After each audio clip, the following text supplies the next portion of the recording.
কাশ্মীরের সাথে যুদ্ধ অনিবার্য। ভারত পাকিস্তানকে আক্রমণ করবেই, আর সেই মতো সেনাদের প্রস্তুত রেখেছে পাকিস্তান। কাশ্মীর নিয়ে চিরশত্রু দুই দেশের উত্তেজনায় যে এক বিন্দুও ভাটা পড়েনি, সেই তথ্যই নিশ্চিত করলেন পাক প্রতিরক্ষা মন্ত্রী খাজা আসিফ। রয়টার্সকে দেয়া এক সাক্ষাৎকারে এই তথ্যই নিশ্চিত করেছেন তিনি। সামনের ২-৩ দিনকে সবচেয়ে গুরুত্বপূর্ণ সময় বলেও উল্লেখ করেছেন এই নেতা। অস্তিত্ব রক্ষার প্রয়োজন হলে নিজেদের পরমাণু অস্ত্র ব্যবহারেরও হুমকি দিয়েছেন খাজা আসিফ।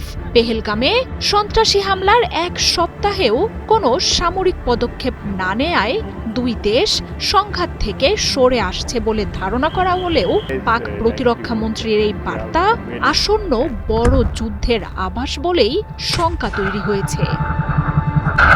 ওয়ালটন আবারও মিলিয়নিয়ার অফারে ওয়ালটন ফ্রিজ কিনে আপনিও হয়ে যেতে পারেন মিলিয়নিয়ার। কাশ্মীর ইস্যুতে ভারত পাকিস্তান সম্ভাব্য সংঘাতের দিকে এখন নজর বিশ্বের। দুই দেশই পরমাণু শক্তিধর হওয়ায় যে কোনো সংঘাত যে বিশ্বেও ছড়িয়ে যেতে পারে রয়েছে সেই শঙ্কাও। তবে হামলার এক সপ্তাহ পার হলেও ভারত কোনো আক্রমণ না চালানোয় দুই দেশ সংঘাত পরিস্থিতি থেকে পিছিয়ে এসেছে বলে গুঞ্জন শুরু হয়েছে। তবে সেসব গুঞ্জন উড়িয়ে দিয়ে পাকিস্তানের প্রতিরক্ষা মন্ত্রী বলছেন ভারতের আক্রমণ আসন্ন, আর ভারতের আক্রমণের পাল্টা জবাব দিতে পুরোপুরি প্রস্তুত তার দেশের সামরিক বাহিনীও। ভারত পাকিস্তান কো হমেশা মেলি আঁখ সে দেখতা হ্যায়।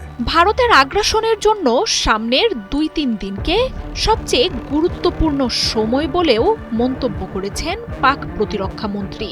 দুই দেশই পরমাণু শক্তিধর হওয়ায় সম্ভাব্য যে কোনো সংঘাতে বিধ্বংসী এসব মারণাস্ত্র ব্যবহারেরও সম্ভাবনা নিশ্চিত করেছেন তিনি। খাজা আসিফ বলছেন, অস্তিত্ব রক্ষার প্রয়োজন হলেই কেবল পরমাণু অস্ত্র ব্যবহার করবে তার দেশ। গেল মঙ্গলবার ভারত নিয়ন্ত্রিত জম্মু কাশ্মীরের পেহেলগামে ভয়াবহ সন্ত্রাসী হামলায় অন্তত ২৬ পর্যটকের মৃত্যু হয়। ঘটনার পরই এই হামলার দায় পাকিস্তানের উপর চাপিয়ে সামরিক পদক্ষেপের হুঁশিয়ারি দেন ভারতের প্রধানমন্ত্রী নরেন্দ্র মোদী। ভারত যে পাকিস্তানের সামরিক হামলা চালাবে সেই বিষয়ে শাহবাজ শরীফকে তথ্য দিয়েছে তার দেশের সেনাবাহিনীও। তবে এবার সার্জিক্যাল স্ট্রাইকের মতো সামরিক পদক্ষেপের জবাবেও যে দুই দেশ সর্বাত্মক যুদ্ধে জড়িয়ে পড়তে পারে সেই নিয়ে সতর্ক করেছেন যুদ্ধ বিশ্লেষকরা। ভারতকে যে কোনো হামলার ব্যাপারে সর্বোচ্চ হুঁশিয়ারি দিয়েছেন পাকিস্তানের প্রধানমন্ত্রী শাহবাজ শরীফও।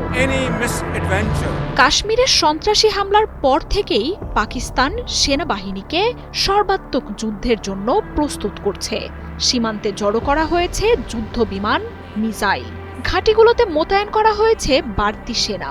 সামরিক প্রস্তুতি ছাড়াও কূটনৈতিকভাবেও বিশ্ব পরাশক্তিগুলোর সমর্থন জোগাড়ে নেমেছে প্রতিবেশী এই দুই চিরশত্রু, যেখানে এরই মধ্যে পাকিস্তানের প্রতি সমর্থনের ঘোষণা দিয়েছে চীন, ইরান, তুরস্কের মতো দেশগুলো। মার্জিয়া উপমা, ৭১।